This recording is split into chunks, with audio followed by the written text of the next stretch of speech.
Good evening and welcome to Inside Government, a show brought to you by Cayuga Community College. This is our last show of the fall 2024 semester. We'll tell you more about that at the end of the show. But today we're going to be talking about the Women and Infants and Children's Program, which is celebrating its 50th anniversary. WIC, as it is commonly known, is a program that has made a difference in the lives of thousands, if not tens of thousands, of Cayuga County residents over the last 50 years. And so we are delighted to have back in the studio with us, Cayuga County Public Health Deputy Director Deanna Ryan, who was not in that position last time she was here, and the new WIC Director, Tracy MacMullan, who is helping us to celebrate the 50th anniversary. And welcome back, and congratulations on your new job. Thank you. So we'll talk a little bit about your job in a moment, but for those who may not know, what is WIC? So WIC is a federally funded nutrition program that is run at the state level and then from there at the local level. So our local branch of Cayuga County WIC is our main office is located on North Street. We are in the plaza with the play space. Which is a new place for you, but you did not go there because of what's going on at the county office building. Correct. Yeah, okay. So, Yeah, I want to make, okay, so if people don't know, you're next to Schwartz Towers. You're in between K&S Car Wash. correct. These are not free ads. Tompkins Trucks, you're on that side of the street across from Holy Family. You got it. So the play space is a partnership in the sense of a rental agreement where have you been there, what, about 2 years? Since 2022. 2022, okay. Yep. So who do you help specifically? So specifically, we help members of the community who may need some assistance with nutrition and their food supply. We currently have 1,334 participants. We can take up to 1,470 participants. That is our goal. So I'll get to the numbers in a second, but in a general overarching way, you do food, you have a breastfeeding unit. Correct. What are the overarching big programs that fall under WIC? So it's WIC is for pregnant women, postpartum women that are breastfeeding their children up to 6 months of age, and then children up to 5 years of age. But it also serves those caregivers who are foster parents, grandparents, single dads, things like that. So WIC is catering to working families. That's what we're trying to get the message out about. Up to age of 5? Correct. Okay. So 1,300 people. What happens if you go over, you said 14 something, but if you went over that number, what happens other than you got to get more money? I think it's just a metric that the state sets for number of eligible participants that we could potentially serve. I'm not sure if we've ever met the goal, but we really work hard to meet that number. So I know you're a stats person. You also used to do PR for the county. Is Cayuga County comparable service-wise to counties our size? Yeah. So not Onondaga or Monroe. Yeah. I think in similar sized counties where our caseload is probably pretty comparable. The one thing that's unique about Cayuga County is that we've operated WIC since its inception of the 50-year celebration. So we've been the one organization in the county to have this grant for 50 years. So that's exciting. But not every local health department in the state operates WIC. Some non-for-profits do and whatnot. But as a government agency, we really see the benefit of offering WIC. Does every county have to have a WIC program? I think some counties are regionalized, but yes, okay. I think they serve, one agency serves multiple counties. And you mentioned the word grant. Does that mean you have to reapply every so many years? Yeah, so it's a 5-year competitive grant cycle, and I believe we're in year 2 or 3 of our 5-year cycle. Does anyone locally compete against you ever? Not in recent times, I don't believe. To my recollection, no. Okay. So before we get into some details of services that you provide, when did you take over as director? Yep, I took over in August. I started. So really towards 3 the end. months here right now. Yeah, Okay. so pretty new. Throw Still you in the learning deep the end. process. Okay. But. And what did you do before? So I was previously in education. The last bunch of years, about 9 years, I was a preschool director in the Syracuse area. Had you ever worked in government before? I had not. Okay, so this is a whole It new is. thing. It's a wonderful challenge. It is challenging, but I am really enjoying every minute of it. So what traits did she bring to the job that said we want her aboard? Well, Because you live in Camillus, correct? I do. You do, okay. Yeah, so I think, when we had a vacancy for a coordinator, we were looking for someone with really great leadership qualities and characteristics, and certainly being able to manage, a preschool. Someone has to be capable of doing that. And it's a similar population, Somebody right? who manages a preschool can do anything. I agree. But yeah, so, it's also the same kind of working with families in the same age groups also. So it seems like a natural fit, and it seems to be working out really well. We're happy to have Tracy on board. So a lot of attention has been spent, and I just want to spend a second on this, or a minute or two at max, is there's a lot of talk about the Supplemental Nutrition Assistance Program, better known as SNAP, and there's always conversations, especially during elections or budget time, to change SNAP. Is SNAP different than WIC? Yes. So Okay. SNAP is different than WIC.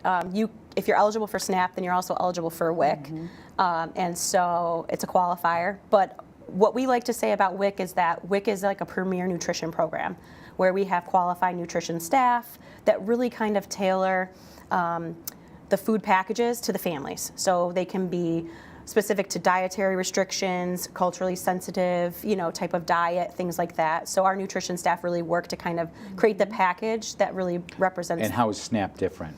SNAP, I believe, is just a dollar amount that people are Okay. given, and then you go and you shop differently. This is kind of, we call it almost like a prescription. So oddly enough, because SNAP gets so much attention, and they always talk about reforming it and changing it and whatever, is there ever been, I know the WIC program itself has changed over time, but that's evolving as a process. Has WIC been under that same type of scrutiny and criticism as SNAP tends to be, in your view? Not that I can recall in recent years. I do think, anytime there's a federal program and there's budgetary restrictions or change in elected leaders, there's always opportunity to discuss, the pros and cons of every program. But fortunately for WIC, they've demonstrated 50 years of success in terms of, the research and the data that, kind of demonstrates the effectiveness of the program. So hopefully we'll never see cuts to the program. So who's your average client? Describe somebody who walks in the door or registers for this. Who's your average client? I don't know that we necessarily have an average client. We have a number of different clients we see. We see a lot of younger clients, the demographic in their late teens to early to mid 20s, but we do see people of all age brackets, races, you name it. We, as Deanna was saying before, we do cater to not only women, children, infants, but also fathers, grandfathers, foster parents. So I don't know that there's really one specific category, but we cater to the community in general. So we're a long and narrow county. Geographically, is there any particular concentration, or are you pretty even throughout the county when it comes to the service? Yep, so our main location is here in Auburn, the one that we mentioned, but we actually do have, I say 2 temp sites, but we have 1 temporary site, which is located in Moravia at St. Matthew's Church, Okay. And we are working to open a new site in Cato. So these would be satellite for those who have. Correct. Because as we've talked before, transportation's an issue, especially possibly with the clientele you're serving. Yeah, the one of the I guess silver linings to COVID is that it really transformed WIC and how WIC is operated from the federal standpoint. How so? In regards to now we can do remote appointments, like over the phone, telephone, and so anyone, anywhere in the community can call in for their appointment. So this has really helped kind of reduce the barrier of transportation. People don't have to take time off from work to come into their appointment. And I think it's really assisting with not only recruitment of new participants, but retention of participants longer for the program. So let's break that down in little pieces here. The first one is, how does someone access the service? Do they have to go to the Moravia site, or do they have to go to North Street and apply in person? No. Okay. No, they do not have to do that. So they can do any of their appointments remotely. Now, as far as the first time that they receive that benefits card, that has to be in person. So they can do the entire process while speaking on the phone to. So they don't have to have access to a laptop or a computer at a library. No. They can do this by phone. Correct. Correct. And are there eligibility requirements based on, is everybody eligible for it, or is it an income-based situation? It is income-based. So, for example, for a family of 4, they would be eligible if the household income is less than $57,720 a year. Okay. So, And they have to verify that with you through tax forms? How do they verify that with W-2s, paychecks? How do they, and do they have to keep doing that along the way? so they would verify that through their pay stubs. As Deanna had mentioned, if they already qualify for SNAP or for temporary assistance or Medicaid, those are qualifiers, and so they are automatically eligible for WIC already with those. But if they do not have those, then we go by the income, and in that case, they would have to present pay stubs. And do people can also just walk in to your office? Yep, absolutely. How large a staff do you have? So we currently have 2 front-end staff. We call them our support staff, and they are the ones that start a lot of the phone calls. They check in all of our participants. They speak to them about the financial stuff, and then we now currently have 3 nutrition staff. So we have 1 qualified nutritionist and 2 CPAs, and that stands for Competent professional Okay. authority. Okay. It's a WIC term. Okay. But they Still throws have college degrees, and they have so many credits towards nutrition. And the Okay. qualified So they're on nutritionist the is a nutritionist. She has a Okay. degree in nutrition. So you provide nutrition, you brought it up, so let's talk about nutrition. So one of the big pieces here is nutrition, correct? Correct. So are you, what information do you provide under nutrition? So the nutritionists, they work with, if it's a pregnant mom or a child, they talk about growth and development is huge, iron deficiencies, things like that. So they make sure that we're The having. one time you do want iron. No, you want iron, not lead. Because Right, we had yeah. lead last week. Yeah, we don't want lead. we do test for that also. You do test for that, okay. So go ahead, I'm sorry. Yeah, so we basically, the nutrition staff have kind of, education resources that they provide. So it's all tailored to kind of the participant. So if mom is healthy and having a pretty typical pregnancy, then maybe they don't discuss certain things. But if mom has gestational diabetes, they might kind of, guide her on that.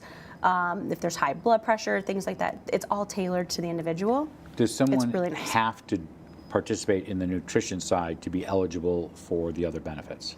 Yeah, so you have to, do your nutrition counseling with the nutritionist as part of your appointment. Okay, so and this is a then- requirement of eligibility. Correct. Yep. And the nutrition staff, they go through the appointment with people and they say, how is it going? Do you like having the eggs? Do you like having milk? And so there is a little bit of flexibility with what the families and the participants can choose, and they discuss that with the nutrition staff. So someone finds out from their, either from their pharmacy or from their doctor they're pregnant. Do pharmacies and local providers, I'm thinking like Dr. Graney's of the world and other pediatricians, do they make referrals to you? How do you get people into the door? Because I don't know that if anybody just became pregnant, they'd think the first thing that comes to mind is WIC. So it's very fluid, right? So it's if someone's seeking prenatal care at their OB office or their primary care provider, they can make a referral.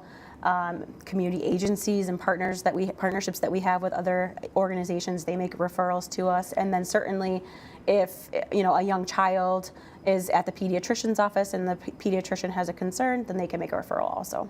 And when you say 1,300, that's a given year, or right now your case, how long will they stay on? They could stay on up to 6 years, 5 years 5 and years, 9 months, yeah. if I'm doing my math correctly.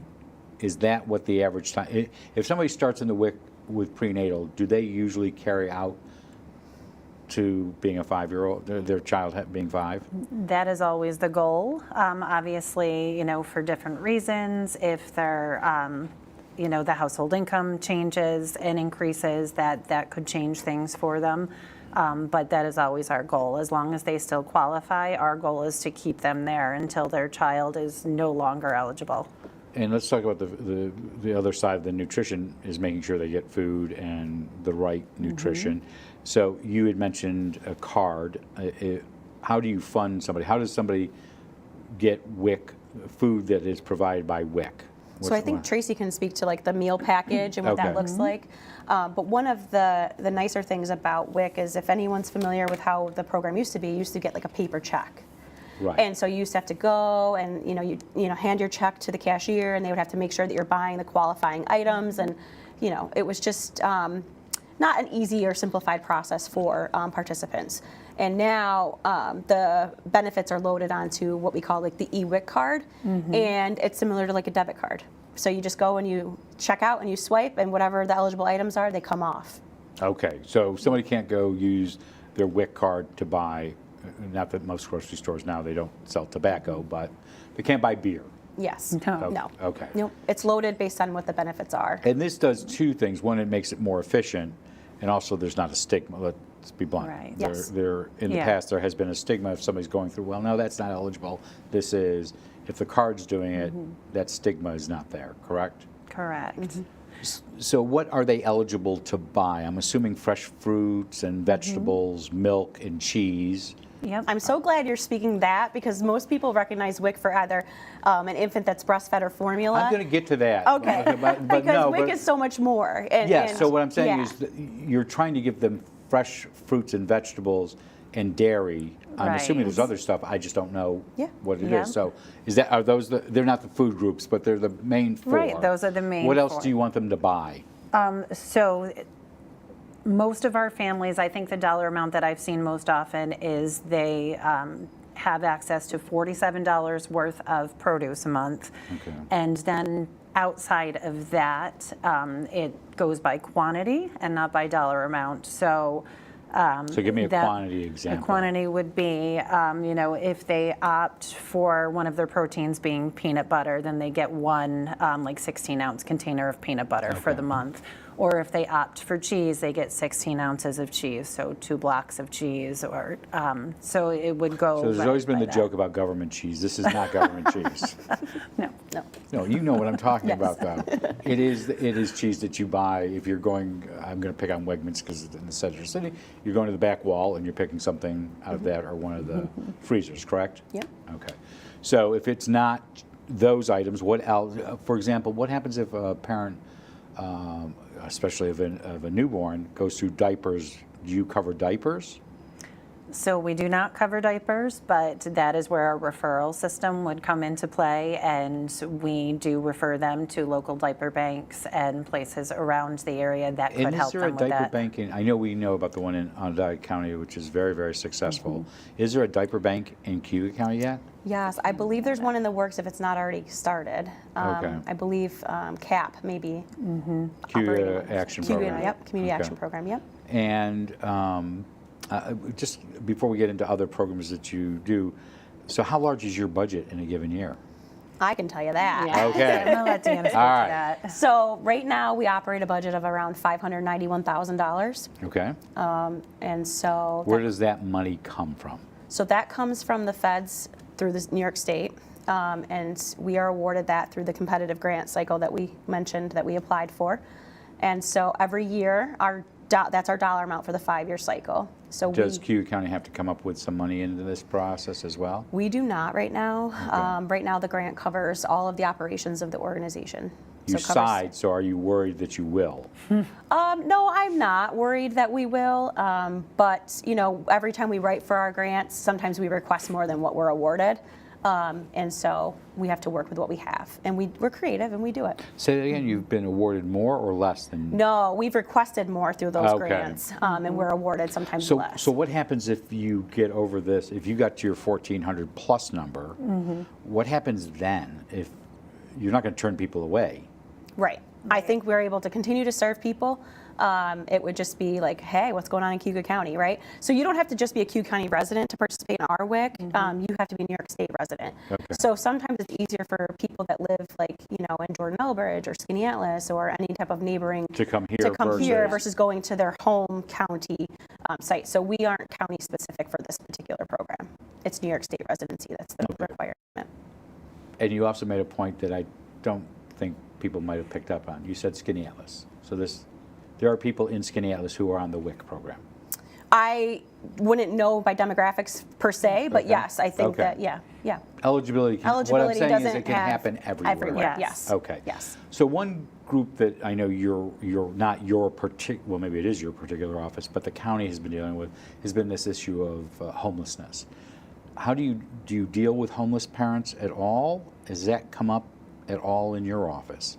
I haven't personally experienced that at all yet, but it certainly has in the past and at different times. Deanna? Yeah, I think our nutrition staff are cognizant of that. And so when they're talking to the participants about the food packages, that may come up like, oh, well, I don't have access to a refrigerator. I don't have access to... Well, that's what I'm asking because part of it is making sure they also have a roof over their head. Correct, yes.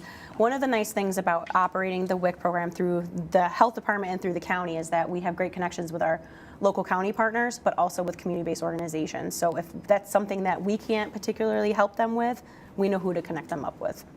And I know you run other programs. Let's talk about one because you mentioned formula. We'll get to that in a second.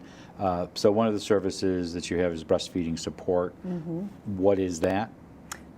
So just like it sounds, if there's a new mom who's newly breastfeeding, just had her baby a week ago, typically we would have probably been seeing that mom during and throughout her pregnancy. But even if we're not, that mom can contact us when her baby's born, and we can connect her with our DB, which stands for Designated Breastfeeding Expert, and we also have our breastfeeding coordinator and our peer counselors. All of that, so the peer counselor program and the coordinator that runs that program oversee those moms and make sure that... So what are they, I'm sorry, Nope, that's okay. Be very remedial. What are they trying to help? So we have peers that will connect and say, how's it going?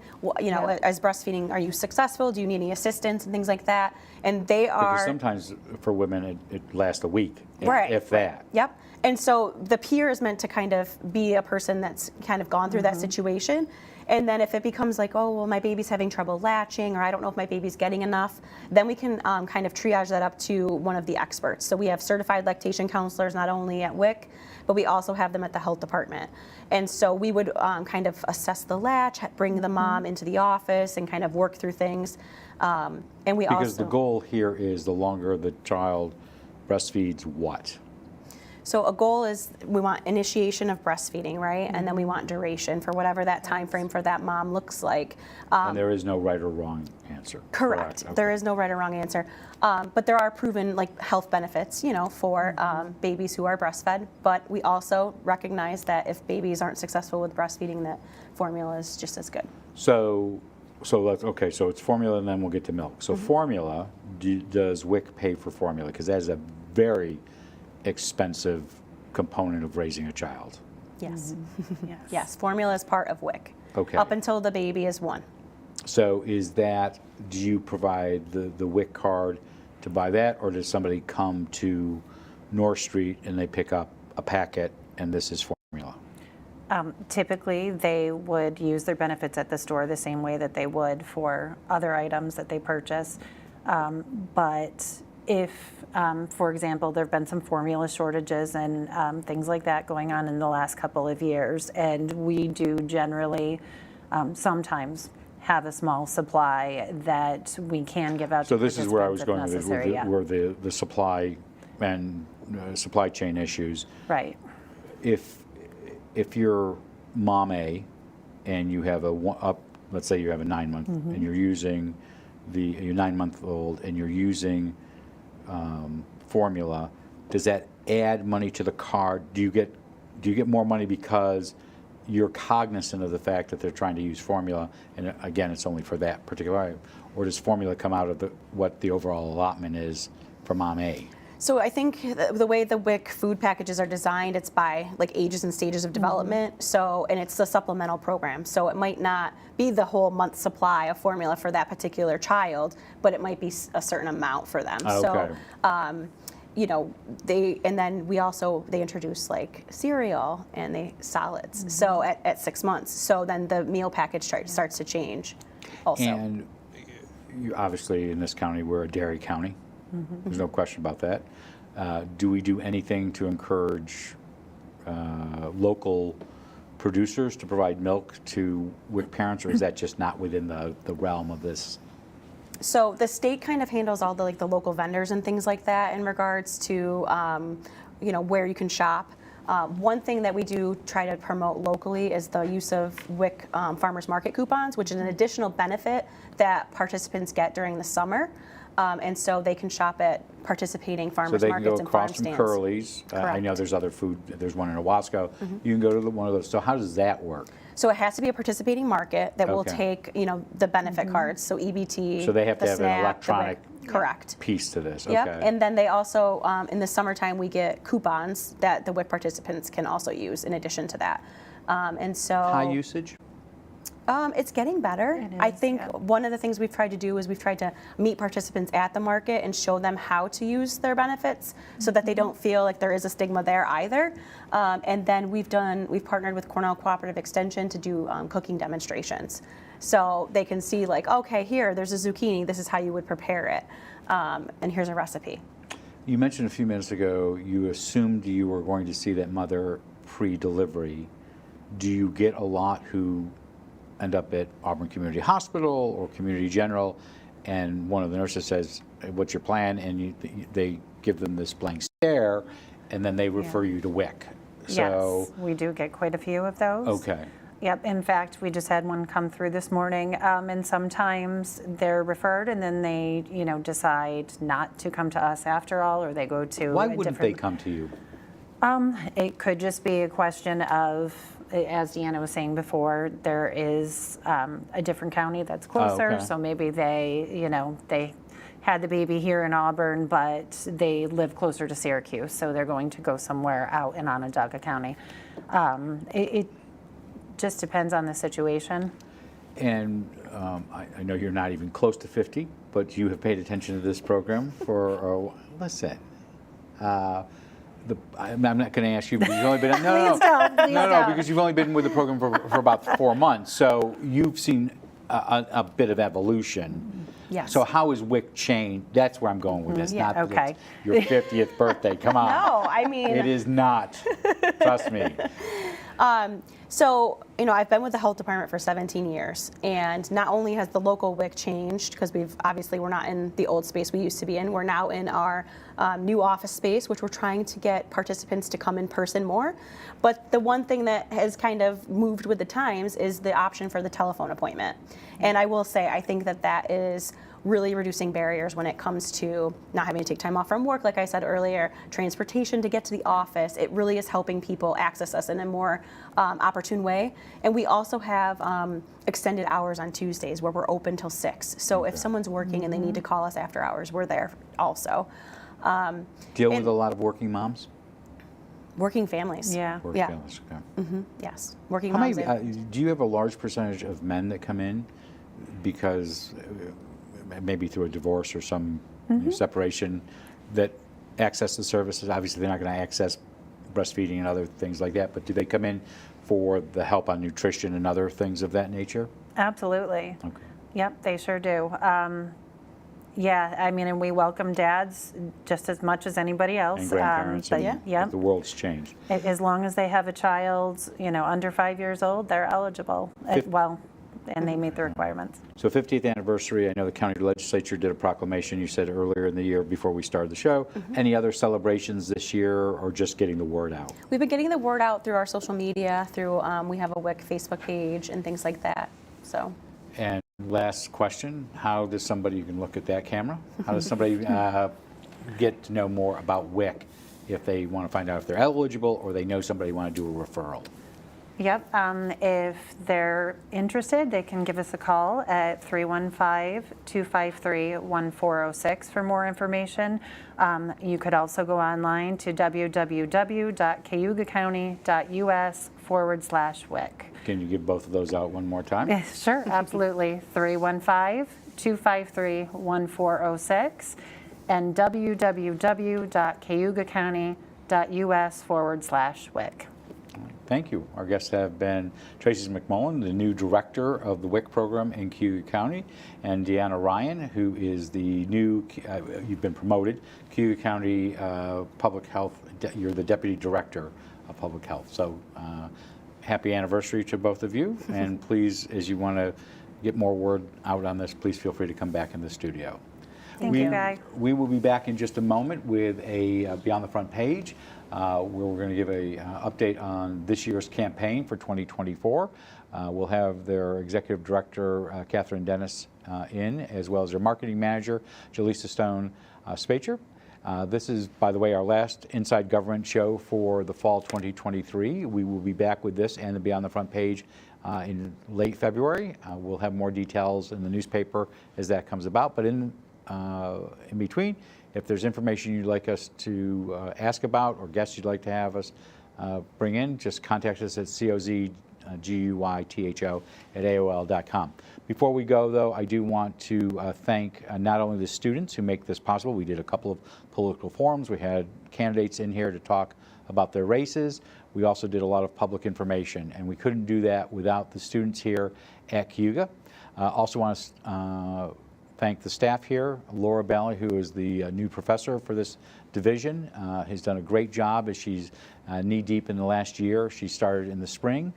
Jeff Sesniak, who makes us sound good, as well as Rick Basha, and we want to thank them for all of their hard work as well. I'm Guy Cosentino for Cayuga Community College. Stick around for a discussion about the United Way, but otherwise have a great holiday season, and we will see you back here in February.